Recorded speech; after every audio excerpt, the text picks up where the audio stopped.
Hello, good evening. कैसे हैं आप सब? ये देखिए, ये plate restaurant style palak paneer तो लग ही रहा है।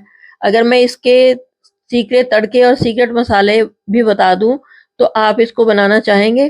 कोशिश करिएगा, बिल्कुल वही फ्लेवर मिलेगा, वही टेस्ट मिलेगा जैसे आपको रेस्टोरेंट में मिलता है। बनाना बहुत इजी है।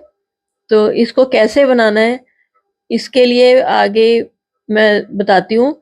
सबसे पहले पानी को बॉईल करना रख दीजिए और पालक के जो पत्ते हैं उनको अच्छे से धो के छांट के ऐसे पानी में उबलने के लिए डाल दें। मोटी डंडी है तो काट दें, जो छोटी ऐसी सॉफ्ट डंडी है उनके समेत ही बॉईल कर लें। कुकर में मत उबालिएगा, ऐसे ब्लांच करना है इनको।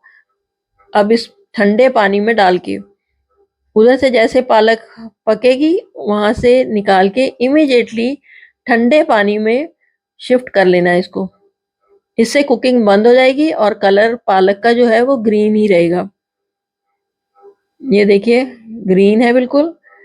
अब इसकी प्योरी बनानी है तो इसको एक ब्लेंडर जार में शिफ्ट करके अच्छे से ब्लेंड करके और इसकी प्योरी बना के रख लेनी है। तड़के के लिए खूब सारा मक्खन गरम करिए, उसमें तेज पत्ता, लौंग, इलायची, थोड़ी सी दालचीनी, ये सब खड़े मसाले डाल के तड़कने हैं। उसके बाद बारीक कटा प्याज भूनना है, लहसुन अदरक की पेस्ट डालनी है, टमाटर बारीक काट के डालना है, नमक मिर्च हल्दी, धनिया जीरा और कसूरी मेथी बिल्कुल भी मत भूलिएगा, बहुत जरूरी है डालनी। थोड़ा सा पानी के साथ पकने के बाद इसमें 2 से 3 टेबलस्पून फ्रेश क्रीम के, और ये है सीक्रेट मसाला जो कि ये धनिया जीरा को भून के उसमें थोड़ा सा जायफल ग्रेट करके डाला है। इसको भी अच्छे से भूनने दिया और इसमें अब पानी डाल के इसको पकने देना है। पानी डाल लिया ये, और इसको अब ढक के 2 से 3 मिनट तक इसको पकने दें। ये ग्रेवी सी बन गई तो इसमें अब पालक की प्योरी पालक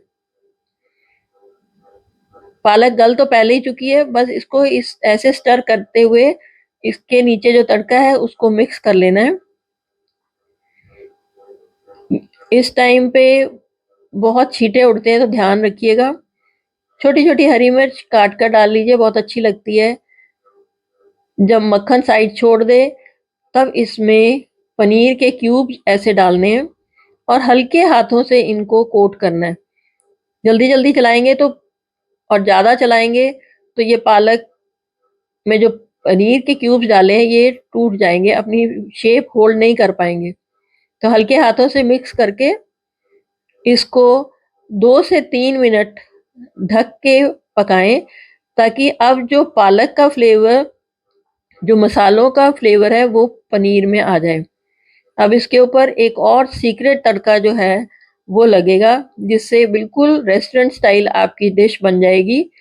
बोल में शिफ्ट कर लिया, पैन में फिर से खूब सारा मक्खन गरम किया, उसमें सूखी लाल मिर्च डाली, थोड़ी सी देगी मिर्च और लहसुन की 1-2 कलियां डाल के तड़का बना लिया और फिर वो इसके ऊपर ऐसे डालना है। देखिए, इसका टेस्ट इस मक्खन की वजह से बहुत ही अच्छा लगेगा, खुशबू तो पूरे घर में छा जाएगी। तो बताइए ये कैसी लगी आपको रेसिपी?